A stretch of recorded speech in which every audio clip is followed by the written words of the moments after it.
Good afternoon, everyone. We will call the Oklahoma City Post-Employment Benefits Trust meeting to order on this November 12th at 3 p.m. First order of business is to approve the minutes for the August 13th trust meeting. Got a motion, a second. Votes. The item passed. The next item is items for consideration. We will elect a vice chair trustee to preside at trust meetings and perform chair trust duties in the absence of the chair trustee. It will take 3 affirmative votes for approval. I nominate Amy Madeira. Thank you for the nomination. Do we have a second?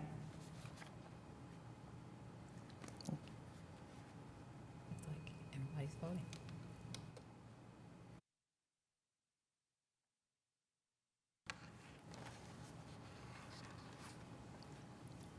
Thank you, Trustee Barry. The item passed.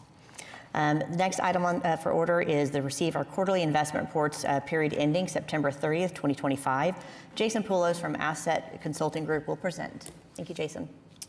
Thank you. Good afternoon, everyone. So I'll run through the report for the period ending 9/30, and then I'm going to touch on the October report a little bit more detail. A lot of pages here.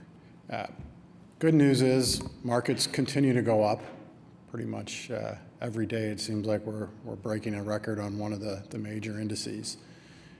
This portfolio, as we look back, has had a pretty significant weighting to U.S. large cap, which has been the best performing asset class over the last decade by about double the next closest, which is U.S. small cap. At the beginning of this year, you did make some modifications to that asset allocation, getting a little bit more diversification from a style standpoint outside of U.S. In small cap, we added a value manager, and in international, we added a growth manager. Also, probably the biggest change to that strategic allocation was increasing the non-U.S. from 10 to 20%. And then we put more specific targets on the domestic equity, how much to large cap and how much to small cap. So as you look at the portfolio results here on this page, and this is looking at 5 and 10 years, you see this is a very black and white measure of how you've done relative to certain objectives that you articulated in your investment policy. You see a lot of yeses, a couple no's there at the bottom. Not going to be too concerned about those. The portfolio on a 5-year basis is up 11% net of fees, and on a 10-year basis, just under 10%. Trailing the policy index, the reason is that policy index had more, while you had a heavy dose of large cap, you didn't have as much as what your policy index suggested. The policy index was 60% S&P 500. There was no representation of small cap in that index. We've since tweak the index that you're measuring against to make it more reflective of how you're implementing. But nonetheless, very good absolute returns over the last 5 and 10 years. Here you see the asset allocation as revised. So we have 35% target to U.S. large cap, 15% small cap, 20% non-U.S., and 30% to bonds. You're pretty much in line with those targets, right in line with that target allocation. You funded a couple new managers over the summer, and at that time we rebalanced to these targets and a little bit in cash. I think most importantly, as we can look at percentages relative to benchmarks, but you pay benefits in dollars, so more importantly is just looking at the growth of a dollar, and this pretty impressive growth over the last decade. The spend from this trust, I think you've really just started drawing assets down to make distributions. Really for the better part of since the inception of this trust, you weren't really taking money out of it to pay benefits. So over the last decade, $17.8 million in net addition, so that would have been contributions in from Citi, The growth on the investment portfolio is $73.5 million. So at the end of September, the portfolio stood at a little over $125 million, up about $3 million alone in the month of October as we look at end of October numbers. Year to date, pretty significant growth of $14 million. This is a great line. I mean, you've done a lot to fund the OPEB liability over this really 17 years now, I guess going back to 2009 or 16 years. Pretty impressive testament to why you create a trust like this, to fund these liabilities going into the future. Finally, relative to peers, this is peer groups. I always say when you don't look so good relative to peers, it's like there's reasons for that, not because you're doing bad, because you're doing things a little bit differently. I'd say it's the same when you look as good as you do right now. It's always nice to look this good, but these peer group rankings that you see in the middle of the page, really close to the top percentile over all time periods, that really is a reflection of not being quite as diversified historically. In a period, you had a lot more large cap than peers, in a period where large cap was doing really well. I think on a go-forward basis, being a little bit more diversified is how we'd like to keep the portfolio.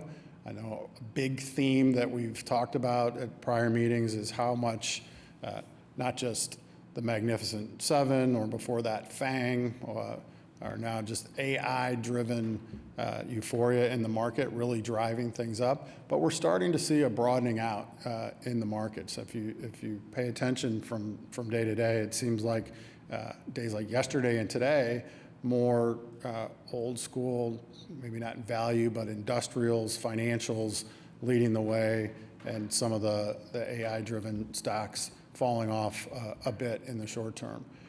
Certainly, year to date, the best performing asset classes have been non-U.S. And if Cameron, if we can flip to the monthly report.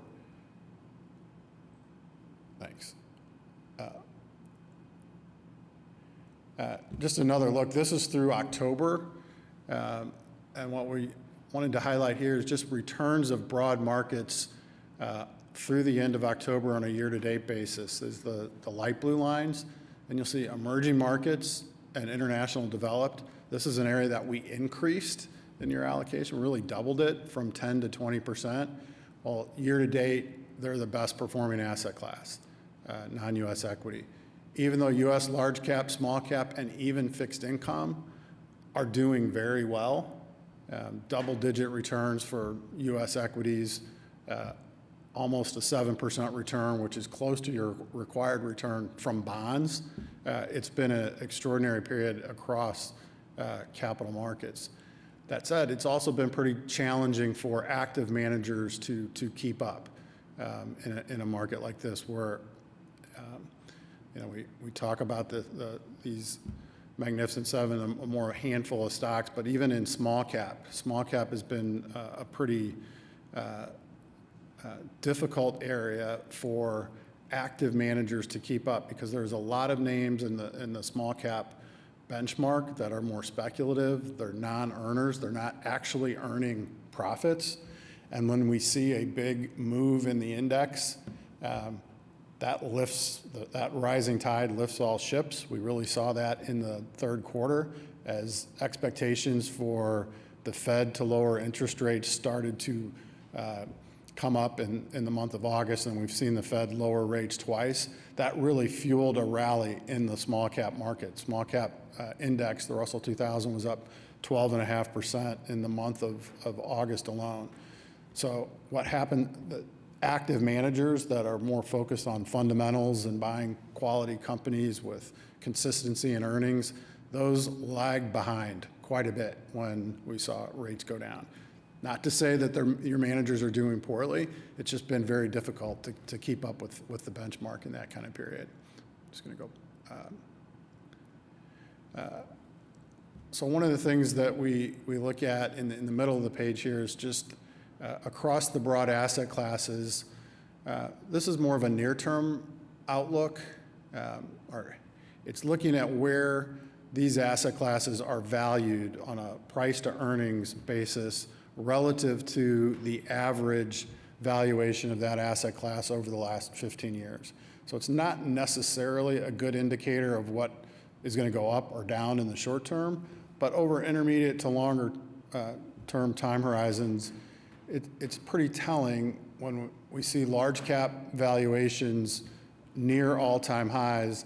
The expectations over the next decade should be a little bit lower for large cap than what we've seen the last few years. Small cap and international continue to be fairly valued, not nearly as expensive. Despite the outperformance of non-US this year, the companies in those markets still look to be fairly attractively valued. A big part of the outperformance of non-US on a year-to-date basis has been currency. About 10% of the outperformance has come from a weakening dollar. As the dollar has weakened, that buoys US investors' investments in non-dollar companies. So it's all been a pretty rosy period over the last, on a one-year basis. So you see here the total portfolio 1 year through the end of October, really 1, 3, 5, and 10 years, well above your required return, which I think is you're still using a 7.5% discount rate. Looking in the rearview mirror, that looks, you'd be like, wow, that looks great. Our forward-looking expectations, I think the probability of 7.5% based on our capital market assumptions in 2025 was probably a little bit under 50% over the next 10 years, just because how expensive the biggest portion of your portfolio is, large cap US stocks. That's probably going to go down a little bit this year. And I know we got a question from Cameron or Mitchell, just as you evaluate that hurdle rate or discount rate you're using, we don't want to just look in the rearview mirror. We want to be thoughtful going forward and potentially looking at something a little bit lower as a higher probability. That dispersion relative to the policy index, as I indicated, is because we have more small cap and international than large cap, which has been the predominant. Prior to June, 60% of your policy index was the S&P 500. So you didn't have 60% in the S&P 500. And other asset classes, while they've done well, not quite as good as US large cap stocks. No manager concerns at this time. We'll revisit asset allocation. I don't anticipate suggesting major changes at the next board meeting at the beginning of the year, but at this point, portfolio is looking good. Individual managers are doing well. You're earning money. So, Thank you, Jason. Any questions for Jason? We will move to get a motion to receive the reports.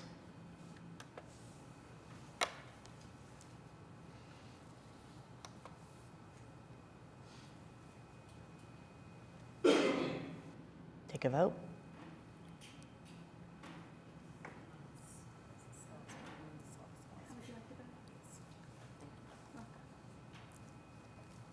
The motion passes.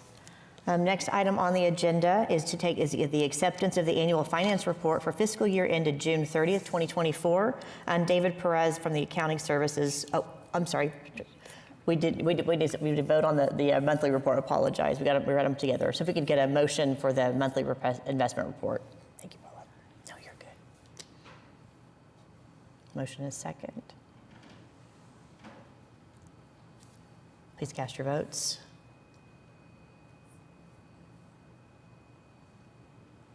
And the item passes. Now we get to have the acceptance of the annual finance report for fiscal year ended June 30th, 2024. David Perez will present. Thank you, David.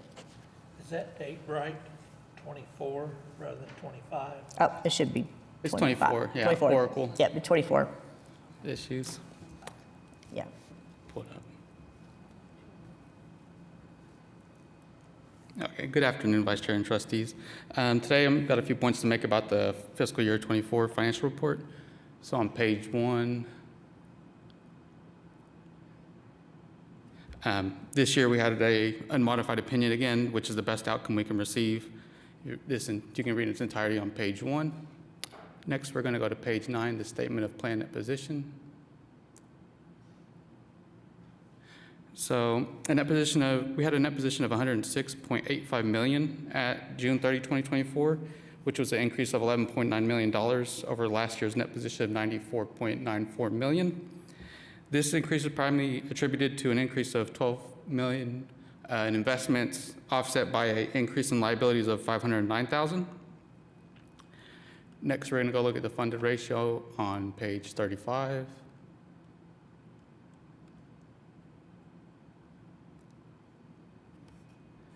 Can you flip it, Cameron? Can you flip?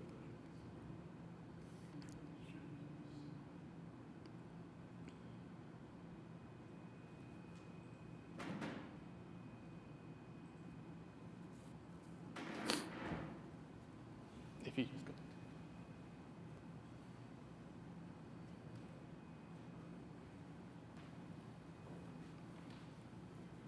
So the funded ratio looks at the actuarial liability that the trust is compared to the trust's net position, or the funds the trust has to pay the liability. At June 30, 2024, COTPA had a funded ratio of 81.3%, which is an increase of 21.8% compared to 59.5% in the previous year. And then at June 30, 2024, the city had a funded ratio of 43.1%, which is an increase of 16.8% compared to 26.3% in the prior year. And then we can see between pages 37 and 40 that COTPA and the city have had a steady increase in their funded ratio since 2017, where the funded ratio started for COTPA at 19.8% and the city was 8.5%. And then lastly, we're going to go to the final page. In fiscal year 2024, we did have a finding. Can you flip it again? This finding was due to errors in the census information. This issue has been addressed for fiscal year 25 with the additional internal controls implemented by the benefits team, so we shouldn't have another finding for 25. This concludes my presentation for OPEB. If you have any questions, I'll be happy to answer. Thank you, David. Any questions for David? All right. We'll move to accept. Move in a second. Please cast your votes.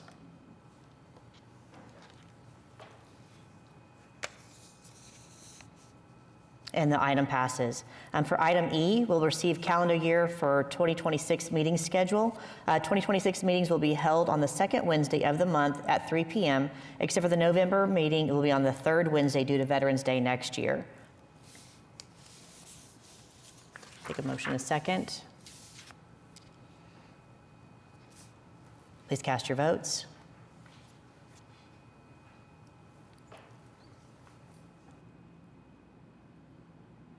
And the item passes. For the next item, for item F, we'll approve the request for proposals to be advertised for custody bank services for our RFP. Mitchell Massey will be able to answer any questions or give a presentation.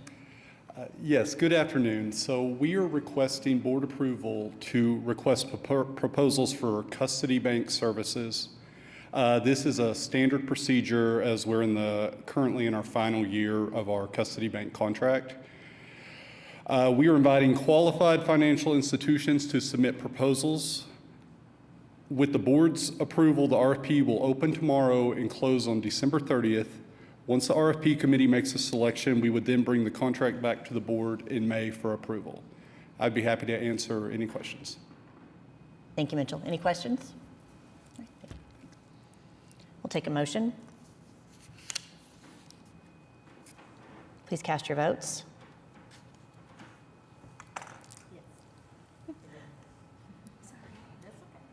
And the item passes. For item G is a joint resolution authorizing renewal of number 2 of agreement with Dearborn Life Insurance Company doing business as Blue Cross Blue Shield of Oklahoma, the Oklahoma City Municipal Facilities Authority, and the Oklahoma City Post-Employment Benefits Trust as the public entities contracting with Dearborn Life Insurance Company doing business as Blue Cross and Blue Shield of Oklahoma on behalf of the City of Oklahoma City to provide group life insurance plans for eligible retirees, employees, and their eligible dependents, and eligible retirees, employees, and their eligible dependents. A participating trust estimated a cost of $1.32 million effective January 1, 2026 through December 31, 2026. Jason is available for Jason Long will be available for any questions. If no questions, then we will take a motion in a second. Please cast your votes.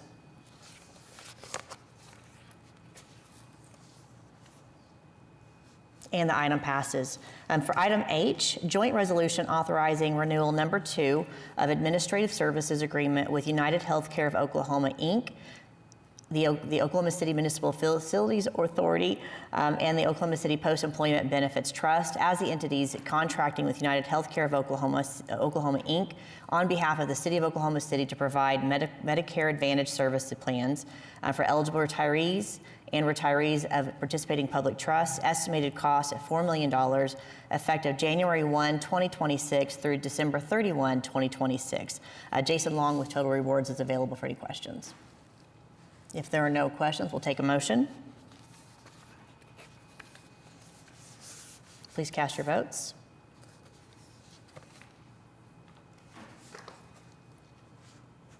The item passes. The next item on the agenda is item I, joint resolution authorizing renewal of number 5 of administrative service agreement with Blue Cross Blue Shield of Oklahoma, a division of Healthcare Service Corporation, a mutual league reserve company, the Oklahoma City Municipal Facilities Authority, and the Oklahoma City Post-Employment Benefits Trust as the public entities contracting with Blue Cross Blue Shield of Oklahoma on behalf of the City of Oklahoma City to provide dental care insurance for eligible employees and retirees, and eligible employees and retirees of participating public trusts. The estimated cost of $4.1 million, effective January 1, 2026 through December 31, 2026. If no questions, we'll take your vote. I'll take a motion. In a second. Please cast your votes. And the item passes. For item J is a joint resolution with the City of Oklahoma City and the Oklahoma City Post-Employment Benefits Trust approving renewal number 2 and amendment number 2 of the administrative services only agreement and stop-loss insurance with Blue Cross Blue Shield of Oklahoma, a division of Healthcare Service Corporation, a mutual legal reserve company, and Prime Therapeutics, LLC, for third-party prescription administration services for the City of Oklahoma City's PPO and EPO indemnity major medical plans for the city and participating public trust employees, retirees, and eligible dependents. The estimated cost is $103,345,000, effective January 1, 2026, December 31, 2026.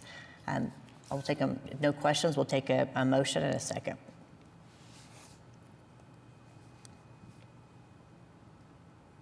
Please cast your votes.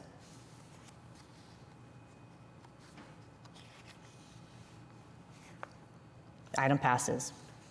Item K on the agenda is a joint resolution approving amendment number 4 to the master service agreement with Premise Health Employer Solutions, LLC, the Oklahoma City Municipal Facilities Authority, and the Oklahoma City Post-Employment Benefits Trust as the public entities contracting with Premise Healthcare Employer Solutions, LLC, on behalf of the City of Oklahoma City to provide employee medical center program for its eligible employees and retirees, and eligible employees and retirees of a participating public trust and their eligible dependents. Estimated cost at $2.18 million, extending the term through December 31, 2026. Any questions? I'll take a motion in a second.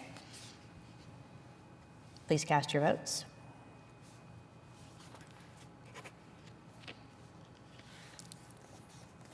And the next item on the agenda is to ratify claims from August 26th to November 4th, 2025.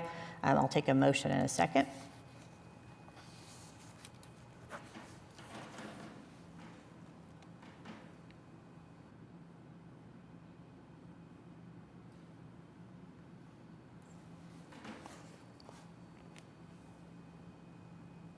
Please cast your votes.